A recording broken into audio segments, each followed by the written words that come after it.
training of the will. Without strength of mind, nothing worthy of accomplishment can be done, and the cultivation of that steadfastness and stability of character, which is commonly called willpower, is one of the foremost duties of man, for its possession is essentially necessary both to his temporal and eternal well-being. Fixedness of purpose is at the root of all successful efforts, whether in things worldly or spiritual, and without it, man cannot be otherwise than wretched, and dependent upon others for that support which should be found within himself. The mystery which has been thrown around the subject of cultivation of the will, for those who advertise to sell occult advice on the matter for so many dollars, should be avoided and dispelled, for nothing could be further removed from secrecy and mystery than the practical methods by which alone strength of will can be developed. The true path of will cultivation is only to be found in the common everyday life of the individual, and so obvious and simple is it that the majority, looking for something complicated and mysterious, pass it by unnoticed.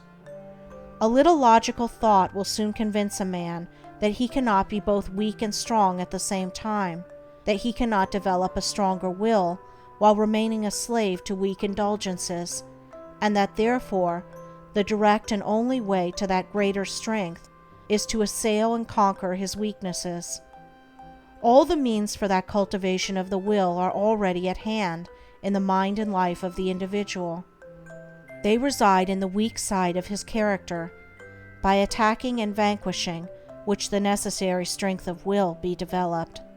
He who has succeeded in grasping this simple, preliminary truth will perceive that the whole science of will cultivation is embodied in the following 7 rules.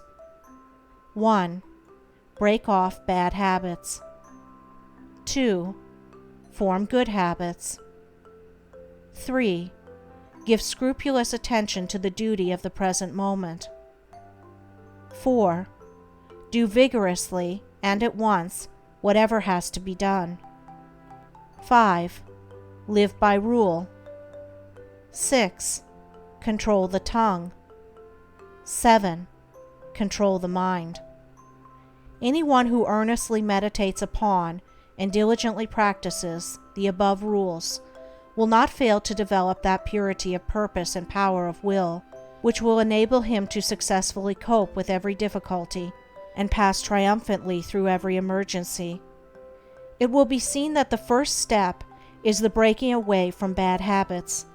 This is no easy task.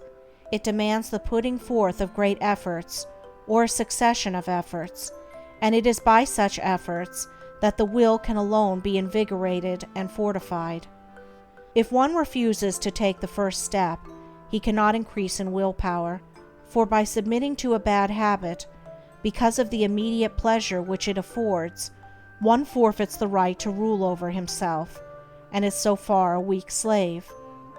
He who thus avoids self-discipline, and looks about for some occult secrets for gaining willpower at the expenditure of little or no effort on his part, is deluding himself, and is weakening the willpower which he already possesses.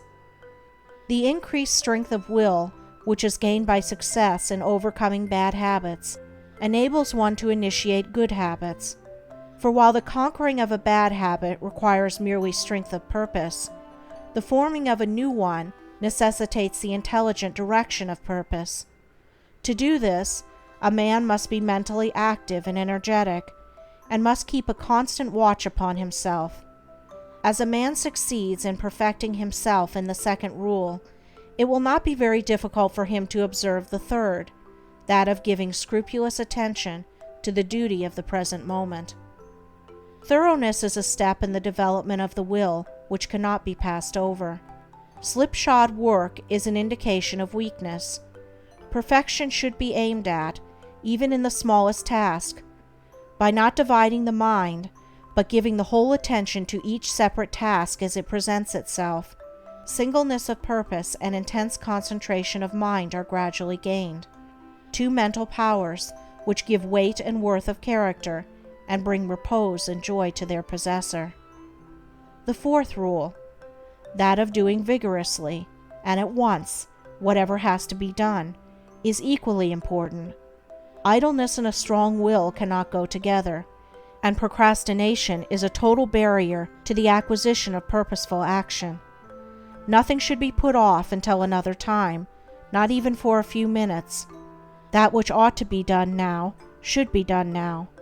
This seems a little thing, but it is of far-reaching importance. It leads to strength, success, and peace. The man who is to manifest a cultivated will must also live by certain fixed rules. He must not blindly gratify his passions and impulses, but must school them to obedience. He should live according to principle and not according to passion. He should decide what he will eat and drink and wear, and what he will not eat and drink and wear, how many meals per day he will have, and at what times he will have them, at what time he will go to bed, and at what time he will get up. He should make rules for the right government of his conduct in every department of his life, and should religiously adhere to them.